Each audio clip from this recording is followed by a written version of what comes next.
चलिए देखा जाए, इंटीग्रेशन का क्वेश्चन नंबर 28 दिया गया था, एक्सरसाइज 3.19.2 का। देखिए 28 नंबर में क्या दिया गया था, इंटीग्रेट करने के लिए लिखा गया था cos x into cos 2x into cos 3x और लिखा गया था होल dx। तब आप इंटीग्रेट करने के लिए क्या करोगे कि एक रिलेशन आपको याद होना चाहिए, इस रिलेशन को यहाँ पर यूज करना पड़ेगा कि हम लोग रिलेशन जानते हैं कि 2 cos a into cos B is equal to लिखा जाता है cos a minus B plus cos a plus B लिखा जाता है। इस रिलेशन को हम लोग को यहाँ पर यूज करना होगा, ठीक है। चलिए तब आपको क्या करना पड़ेगा, इस रिलेशन को यूज करने के लिए किसी भी दो को एक कर लिया जाए, है ना, और थर्ड को छोड़ दिया जाए एज इट इज, ठीक है। चलिए तो यानी कि यहाँ से लिखा जा सकता है, मैं क्या करता हूँ इंटीग्रेशन ऑफ, यहाँ लिख देता हूँ cos x into cos 2x, ठीक है, और यहाँ पे मैं 2 से मल्टीप्लाई और 2 से डिवाइड कर लेता हूँ, इंटू cos 3x dx को एज इट इज छोड़ देता हूँ, अनटच्ड रहने देता हूँ, ठीक है। चलिए अब फर्दर अगर बात किया जाएगा तो इंटीग्रेट किया जा सकता है 1/2 इंटू, देखिए फॉर्मूला पे आ गए cos a माइनस बी, यानी कि यहाँ लिखा जाएगा cos x, क्यों cos x माइनस 2x होता है माइनस x, लेकिन cos माइनस थीटा होता है प्लस cos थीटा, इसलिए cos x लिखा जाएगा और माइनस लिखा जा सकता है, सॉरी यहाँ प्लस आ जाएंगे, ठीक है, plus cos a plus b मतलब cos 3x और होल इंटू लिखा सकता है cos 3x dx लिखा जा सकता है, ठीक है। चलिए अब यहाँ पर अगर बात किया जाएगा तो फिर से cos 3x से मल्टीप्लाई कर लिया जाए, यानी कि मल्टीप्लाई करने के बाद हमारे पास जो रिमेनिंग टर्म बचेंगे वो क्या होगा, ठीक है। चलिए तो रिमेनिंग टर्म हमारे पास आ जाएंगे,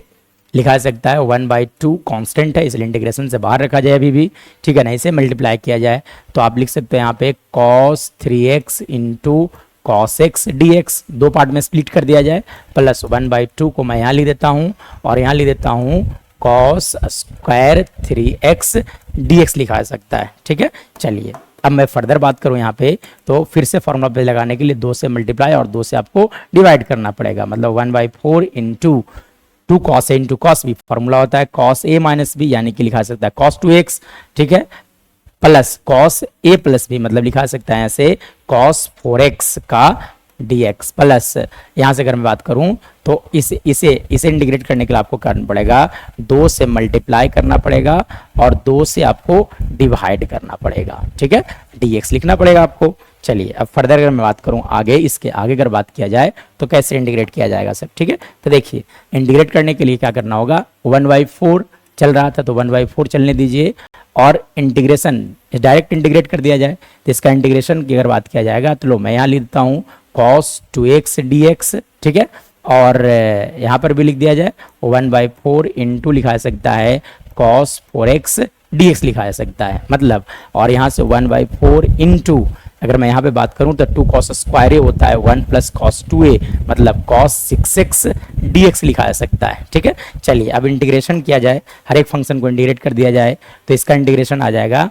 sin 2x/2, मतलब यहाँ से लिखा जा सकता है sin 2x/8 1/4 से मल्टीप्लाई होने के बाद, और यहाँ पर लिखा जा सकता है ना, यहाँ लिखा जा सकता है sin 4x/16 हो जाएगा 1/4 से मल्टीप्लाई करने के बाद, एक्चुअली में cos 4x का होगा sin 4x/4, ठीक है, और यहाँ से अगर मैं बात करूँ तो यहाँ से लिखा जा सकता है x/4 प्लस अगर मैं बात करूँ यहाँ से तो यहाँ से लिखा जा सकता है sin 6x/24 प्लस c, यही हमारा राइट आंसर होगा।